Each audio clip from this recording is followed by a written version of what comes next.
अंकुर अक्सर श्वेता से मिलने कोठे पर आता था। हर दूसरे दिन अंकुर कोठे पर जाता जहां उसे श्वेता से प्यार हो गया और श्वेता भी उसे अपना दिल दे बैठी। एक रोज, श्वेता, चलो मैं तुम्हें इस नरक से दूर बाहरी दुनिया में ले चलता हूँ। हम दोनों शादी करके अपनी गृहस्थी बसाएंगे और इज्जत की जिंदगी जिएंगे। वहां तुम्हें मान सम्मान और इज्जत भरी जिंदगी मिलेगी, साथ ही इज्जत का काम कर सकोगी। यूं रोज रोज तुम्हें अपना जिस्म नहीं बेचना पड़ेगा। अब मैं तुम्हें और इस कीचड़ में नहीं रहने दे सकता। नहीं अंकुर, वैश्याओं को कहीं भी इज्जत नहीं मिलती, इसलिए छोड़ दो मुझे मेरे हाल पर और चले जाओ यहाँ से।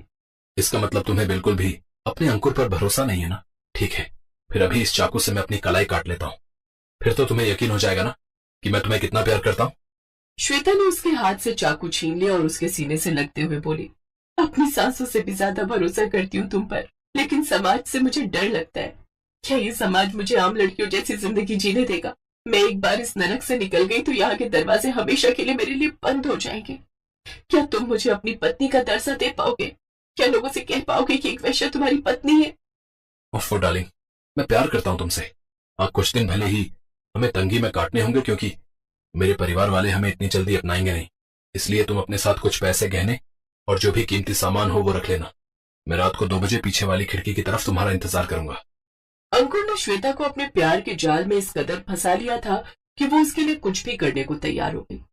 बचपन से जवानी तक प्यार के लिए भटकने वाली श्वेता को जब सच्चा प्यार मिला तो वो उसे पाने के लिए छटपटाने लगी और उसके साथ घर बसाने के सपने देखने लगी। और ये सपना उसे हकीकत की दुनिया में ले जाने के लिए काफी था। उसने ये बात अपनी सहेली मंजू को बताई। देख श्वेता, मैं एक बार फिर कह रही हूँ, तू एक बार और सोच ले। इन लड़के जात पर भरोसा करना सही नहीं है। ये अपने मजे के लिए कोठे पर आ तो सकते हैं, लेकिन यहाँ की लड़की को अपने घर की इज्जत नहीं बना सकते। तो गलत समझ रही है मंजू, हर लड़का ऐसा नहीं होता। तो देखना मैं उसके साथ कितना खुश रहूंगी।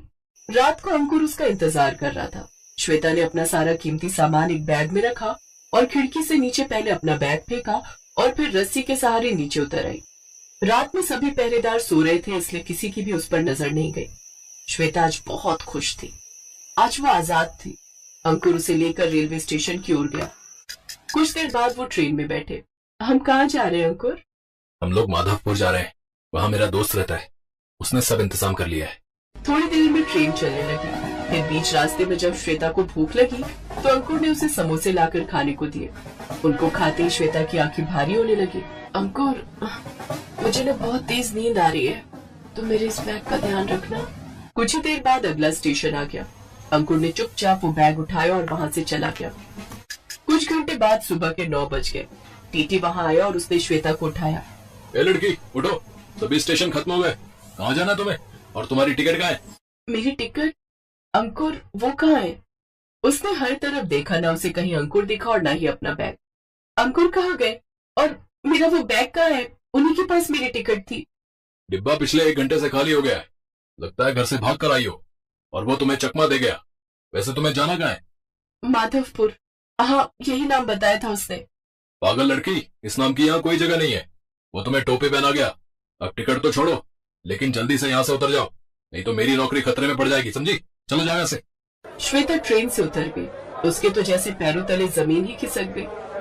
उसके सारे सपने एक पल में टूट गए। वो फूट फूट कर रोने लगी। अब उसके पास कुछ नहीं था, न पैसे, न कपड़े, न रोटी, न छत। अब वो पूरी तरह से गरीब हो चुकी थी। हे भगवान, अब मैं कहाँ जाऊँ? इज्जत न सही, कम से कम पहले सिर पर एक छत तो थी। वो रोने लगी। चलते चलते वो मंदिर की ओर चली गई और वहीं सीढ़ियों पर कुछ भिखारियों के पास जाकर बैठ गई। आते जाते लोग उसे प्रसाद और फल देकर जाने लगे। ऐसे ही 10 दिन बीत गए। वो सिर्फ फल और प्रसाद ही खाकर पेट भर लेती। अब तो उसकी हालत ऐसी हो गई थी कि लोग उसे देखते ही भगा देते। कोई उसे काम नहीं देता।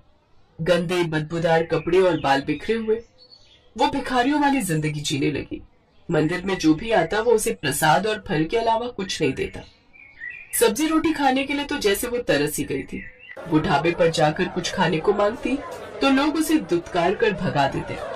कितने दिन हो गए साहब, मेरी रोटी सब्जी नहीं खाई, मुझे रोटी सब्जी दे दो ना साहब। ए चल जा यहाँ से। हमने ये ढाबा तुम भिखारियों के लिए नहीं खोल रखा, बल्कि धंधा करने के लिए खोला, समझी? ऐसे ही समय बीता। एक रोज वो कूड़ेदान में से रोटी सब्जी तलाशने लगी। तभी उसके पास एक बूढ़ी औरत आई। क्या बात है बेटी, तू रो क्यों रही है और इस कूड़े में से क्या ढूंढ रही है? मुझे मुझे रोटी सब्जी खानी है, कई दिनों से मैंने खाना नहीं खाया। अच्छा अच्छा, तू मेरे घर चल, मैं तुझे रोटी सब्जी खाने को देती हूँ। वो बूढ़ी औरत उसे अपने घर ले गई और उसे रोटी सब्जी खाने को दी। उसे खाते ही श्वेता की आंखों में आंसू आ गए। पहले उसके पास कितने पैसे और गहने थे, लेकिन आज हालत ये हो गई कि वो भीख मांगकर गुजारा कर रही थी। भगवान करे उस अंकुर को उसके कर्मों की सजा जरूर मिले। उसने एक लड़की का दिल दुखाया है, ये हाय है मेरी उसे। कुछ देर बाद टीवी पर खबर आई कि एक आदमी रोड एक्सीडेंट में मारा गया। वो और कोई नहीं बल्कि अंकुर था। ये देख श्वेता बहुत खुश हुई। क्या बात है बेटी, बड़ी खुश लग रही है। फिर उसने बूढ़ी अम्मा को सारी बात बताई। अच्छा हुआ, उसे उसके कर्मों का फल मिल गया। बेटी तू अब से मेरे साथ ही रह, मुझ बुढ़िया का भी कोई सहारा नहीं है। मैं गरीब यही रोटी सब्जी का ठेला लगाती हूँ, दोनों साथ में मिलकर काम करेंगे। ये सुनकर श्वेता बहुत खुश हुई। फिर दोनों मिलकर साथ में रोटी सब्जी बनाकर एक फैक्ट्री के बाहर बेच दी। कुछ दिन बाद बूढ़ी अम्मा की तबीयत खराब हुई तो श्वेता अकेले ही सब्जी रोटी बनाकर ठेले पर बेचने लगी।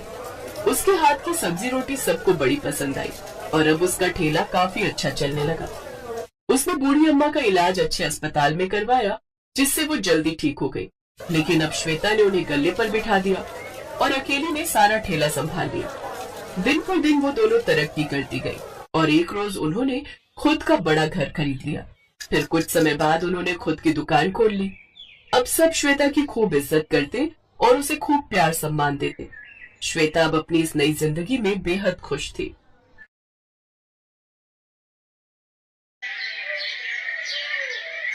नागपुर शहर में आशा देवी अपने 2 बेटों और बहुओं के साथ रहती थी। उनकी बड़ी बहू का नाम सुमन और छोटी बहू का नाम निधि था। आशा देवी स्वभाव की बहुत ही कंजूस थी, जिस वजह से उनकी दोनों बहुएं उनसे बहुत परेशान रहती थी। उनकी जॉइंट फैमिली थी, जिसमें हर छोटी बड़ी चीज का फैसला आशा देवी ही करती थी। उनकी मर्जी के बिना उस घर में एक पत्ता तक नहीं हिलता था। ऐसे ही एक दिन सुमन अपनी देवरानी से, ओफो, अब आज क्या बनाऊं खाने में? निधि एक काम कर, सासू माँ से पूछ कर आ डिनर में क्या बनाए। निधि की शादी को अभी कुछ महीने ही हुए थे, जिस वजह से वो अपनी सास से बहुत ज्यादा डरती थी। मैं नहीं दीदी, आप ही पूछ कर आओ माँ जी से, मैं नहीं चाहती पूछने। अपनी सास के डर के मारे निधि उनके सामने जाने से बहुत ही हिचकिचाती थी, जिस वजह से सुमन को ही अपनी सास का सामना करना पड़ता था और उनके गुस्से का शिकार होना पड़ता था। देवरानी जी, तुम तो सासू माँ से ऐसे बचती फिरती हो मानो अकेले तुम्ही को उनसे डर लगता हो। खैर छोड़ो, अब मुझे ही जाना पड़ेगा उनसे पूछने। बाहर के रिमझिम भरे सुहाने मौसम को देखकर सुमन को आज कुछ अच्छा खाने का मन था, लेकिन वो जानती थी कि उसकी सास आखिर में उसे दाल चावल ही बनाने को कहेगी। इसी दुविधा में खोए हुए सुमन अपनी सास के कमरे में जा पहुंचती है और डरते हुए अपनी सास से पूछती है, मम्मी जी आज खाने में क्या बनाना है? बहू, जो भी तेरा दिल करे तू बना ले। अरे स्टोर रूम अनाज से भरा पड़ा है, मैंने कोई कमी थोड़ी न छोड़ी है तुम लोगों के लिए। हाँ जानती हूँ, सारा स्टोर रूम तो राशन के चावल और दालों से ही भरा पड़ा है, उसके अलावा है भी क्या इस घर में? अरे किस सोच में डूब गई, समझ नहीं आ रहा कि क्या बनाऊं। अच्छा एक काम करना, तू ना दाल चावल ही बना ले और साथ में पुदीने की चटनी भी बना दियो। लेकिन माँ जी, कल रात को भी दाल ही बनी थी और यहाँ तक कि आज दिन में भी हमने दाल चावल ही खाए हैं। हाँ तो दिन में काली मसूर बनी थी, अब तू लाल मसूर बना ले। अरे दाल है पर है तो अलग अलग रंग की। माँ जी, रोज रोज यूँ दाल खाना अच्छा नहीं लगता हमें। अच्छा, आई बड़ी महारानी, अपने घर पर क्या पकवान खाती थी जो यहाँ दाल चावल खाना अच्छा नहीं लगता? और इतना ही शौक है नया नया खाने का तो लाओ निकालो अपनी जेबों से पैसे और थमाओ मेरे हाथ में। अरे घर ऐसे ही नहीं चलता, आगे पीछे हर चीज देखनी पड़ती है और तू तो जानती ही है सब चीज कितनी महंगी होती जा रही है। अपनी सास की बातें सुनकर सुमन का चेहरा लटक जाता है, लेकिन उसके अंदर इतनी हिम्मत नहीं थी कि वो सास की बातों का जवाब दे सके। वो दुखी मन से रसोई में आती है और गुस्से में दाल निकालने लगती है। क्या हुआ जेठानी जी, आप इतने गुस्से में क्यों हो? देवरानी जी, मैं तो हमेशा ही गुस्से में रहती हूँ, लेकिन अफसोस कि मेरा गुस्सा कभी किसी पर निकल ही नहीं पाता। लेकिन हुआ क्या है जेठानी जी? होना क्या है, हमेशा दाल चावल ही खाओ, दिन में लाल दाल, रात को काली दाल, सुबह मिक्स दाल। ये दाल खा खा कर तो जिंदगी ही दाल बनकर फैल गई है। ये बात सुनकर निधि को बहुत हंसी आती है और वो चुपचाप एक तरफ चूल्हे पर दाल और एक चूल्हे पर चावल चढ़ा देती है। आशा देवी के घर में सुबह शाम हर वक्त बस दाल ही बनती रहती है। ऐसे ही कुछ दिन बीत जाते हैं। बहुओं के साथ साथ अब आशा देवी के दोनों बेटे भी रोज ऑफिस में दाल ले जाकर बोर हो चुके थे। एक रोज जब वो रात में फिर खाने में दाल देखते हैं तो बड़ा बेटा आलोक अपनी पत्नी से कहता है, अरे यार, फिर वही दाल चावल। ये दाल खा खा कर ना मैं तो पक गया हूँ। यार, घर में कुछ और सब्जी नहीं है क्या, जो हर वक्त बस दाल चावल ही खाने को मिलता है? सच में निधि, ऑफिस में रोज दाल लेकर जाता हूँ ना, तो अब तो मेरे दोस्त भी मुझे चिढ़ाने लगे और इसलिए उन्होंने मेरा नाम नितिन दाल वाला रख दिया है। आप हम पर क्यों चिल्ला रहे हैं जी? हम तो वही बनाते हैं जो माँ जी हमसे कहती है। अरे अरे, क्यों भड़क रहा है? आखिर इस दाल में दिक्कत ही क्या है? और तुम दोनों को इतनी ही दिक्कत है तो तुम दोनों के ले जाने के लिए ये कल से सब्जी बना दिया करेगी। अपनी सास के मुंह से ये बात सुनते ही देवरानी जेठानी के चेहरे पर रौनक आ जाती है कि कम से कम अब घर में सब्जी तो बनेगी। अगली सुबह जब सुमन और निधि सब्जी बनाने के लिए फ्रिज खोलती है तो उसमें कोई सब्जी नजर नहीं आती। तभी सुमन जाकर अपनी सास से कहती है, माँ जी, घर में तो कोई भी हरी सब्जी नहीं है। सामने बिरजू भैया की दुकान में सब्जी भी मिलती है, आप प्लीज जाकर ले आइए ना। मुझे इनके लिए सब्जी बनाकर पैक करनी है। दोनों भाइयों को ऑफिस के लिए लेट हो रहा है। सब्जी? अरे बहू, मैं गई थी उसकी दुकान पर, लेकिन सब्जियों के रेट तो आसमान छू रहे हैं और वो मुआ बिरजू का बच्चा 1 रुपया तक कम करने को तैयार नहीं, इसलिए मैं सब्जी नहीं लाई। ये आलू 10 रुपए किलो मिल रहे थे तो यही आधा किलो ले आई हो, दोनों भाइयों के लिए बना दे। लेकिन माँ जी, ये तो बहुत कम है, ये हम सबको पूरा नहीं होंगे। तो मैंने कब कहा सबके लिए बनाने को? बोला तो था दोनों भाइयों के लिए पैक कर दे और बाकी मैं और तुम दोनों तो चावल दाल ही खा लेंगे। अरे, सरकार से जो मुफ्त दाल चावल मिलते हैं उसको ही खाया करो। पता है ऐसा करके हमें कितनी बचत कर सकते हैं। अपनी सास के मुंह से ये बात सुनकर सुमन और निधि के सारे अरमानों पर पानी फिर जाता है। दोनों भाइयों के लिए लंच पैक करके वो दोनों फिर से अपनी सास के साथ दाल ही खाती हैं। कुछ दिन तक ये सिलसिला चलता रहा। अब आलोक और नितिन के टिफिन में या तो दाल होती या आलू की सब्जी। एक रोज नितिन अपनी माँ से, माँ, क्या है ये सब? दाल और आलू खाकर हम पक चुके हैं। अरे, जब हम अपनी सैलरी आपको दे देते हैं तो आप सब्जियां क्यों नहीं लाती? बड़े नखरे चढ़ गए हैं दोनों भाइयों के। जब हमें मुफ्त में दाल चावल मिल रहा है तो हम क्यों सब्जियों पर पैसे खर्च करें? अरे, बचत करना सीखो, बचत, नहीं तो एक दिन सब भूखे मरोगे।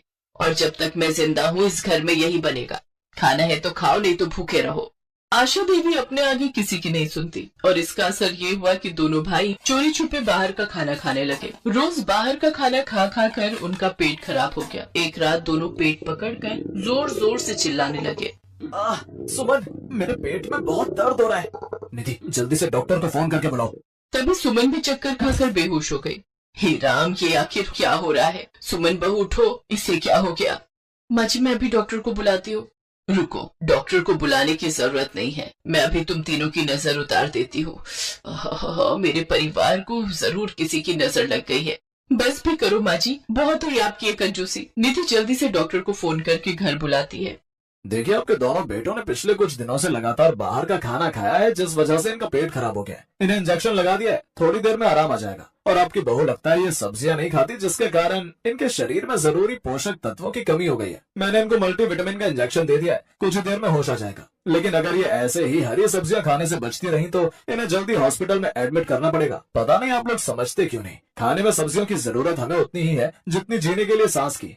आशा देवी को अपनी गलती का एहसास हो जाता है और वो कहती है, इसमें इनकी गलती नहीं है डॉक्टर साहब, मैं ही अपनी कंजूसी के कारण इन्हें राशन में मिले मुफ्त दाल चावल खाने को मजबूर करती थी। लेकिन अब मुझे अपनी गलती का एहसास हो गया। अब से मैं अपनी ये कंजूसी भरी आदत छोड़ दूंगी और अपने बच्चों को हर तरह की सब्जियां खिलाऊंगी।